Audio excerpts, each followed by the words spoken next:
So we wanted to bring you a story that has sparked a lot of outrage regarding Kroger supermarket. So back on March 31, Kroger, which is actually the nation's largest supermarket chain, announced that they were going to add $2 an hour to frontline grocery store employees because of the risks that they are taking during this incredible crisis. It was called a hero bonus. Well, Kroger's doing quite well. Sales are booming. The CEO, as is pointed out in this tweet by Judd Legume, doing also quite well, making millions a year. And yet those hero bonuses are set to expire in mid-May. So even as, and we're going to cover this more, even as we're seeing cases actually spike right now in heartland communities, like deaths continue to, continue unabated. We are still very much in the midst of this crisis, but Kroger apparently done with paying $2 an hour. Actually, $2 an hour. That's what we're talking about here. I think this is the thing.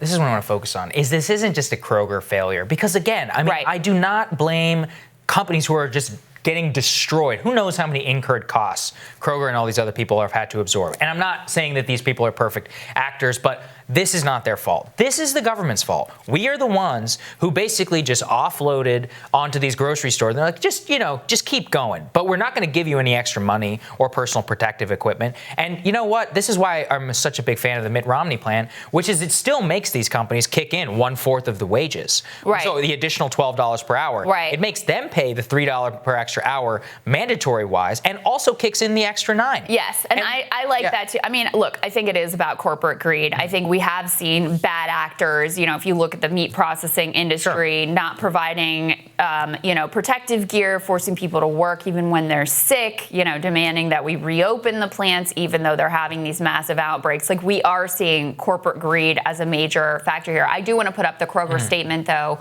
They say our temporary hero bonus is scheduled to end in mid-May. In the coming months, we know that our associates' needs will continue to evolve and change as our country recovers. Our commitment is that we'll continue to listen and be responsive, empowering us to make decisions that advance the needs of our associates, customers, communities, and business. We continuously evaluate employee compensation and benefits packages. But here's the thing. What has been revealed during this crisis? Who is really essential? These are the people who are keeping our society together. That's not an overstatement. No, it's not. Like, if they're not working, this whole thing, like, you can't go to the grocery store and get food, what is that going to look like?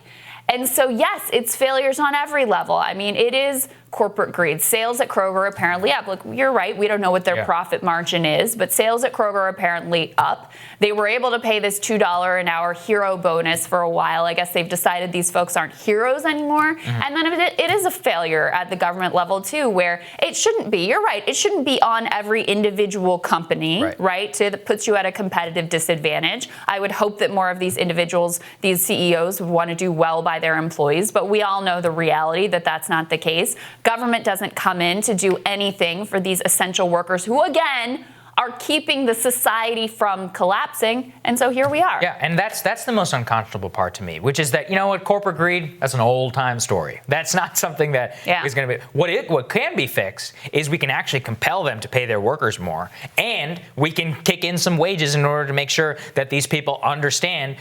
Romney calls it patriot pay. That's what I think all of these people are. And this is a broader issue, which is that, and this is a way in which we all fall victim to the lack of choice from our government. So, for example, on the Paycheck Protection Program, we were all, and I think rightfully outraged, that some companies like Ruth's Chris and Shake Shack were getting all this money while mom and pops weren't. Right. But the truth is, look, Shake Shack employs a lot of people, and so does Ruth's Chris. Everybody should have gotten it. And it was the decision to cap it that turned it political. And it proved that if you don't provide universality whenever it comes to these type of benefits, it will become politicized and it will make it politically untenable for the time to come. Because, and I get that. Well said. If you're a small business and you see Ruth's Chris, who paid out stock dividends or whatever, taking money, then you should be outraged. But Ruth's Chris employs many working class people, and they deserve, in order to be paid, just as much as the employees at a storefront bodega. Yeah. But by capping the funds, making it easier for Ruth's Chris to get it and not for the bodega, we set ourselves up for a position where nobody wants to give any more money to this program, where it's turned into a political football. And that is that argument that you just made is the argument for universality, because whether it's in this context or any other context, the moment that you have some are going to get it and some are not going to get it is the moment that you turn people against each other. And look, I agree. I mean, I'm as outraged as anyone that not only did Chris and these other big companies relatively get their money, they got concierge streams, front of the line, all that stuff, which even if it wasn't capped, I'm sure they would still get.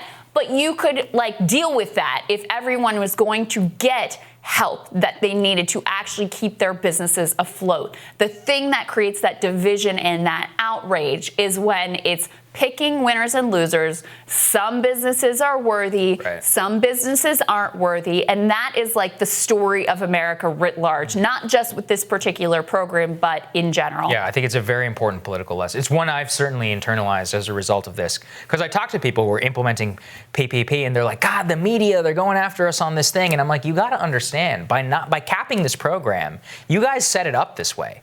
So that people could be like, well, one person's not. It's a finite zero-sum game. One person gets money, one person's don't. If everybody gets money, there's no story to write, folks. But unfortunately, they just don't want to hear it. They don't. And by the way, the restrictions that came with the PPP program make it so that it isn't even that useful for a lot of the businesses that are ending up with it. I mean, there are just so many there's so much red tape and so many restrictions on how and when you can use the money. And you compare that, of course, to what the big guys got, and it's just absolutely ridiculous.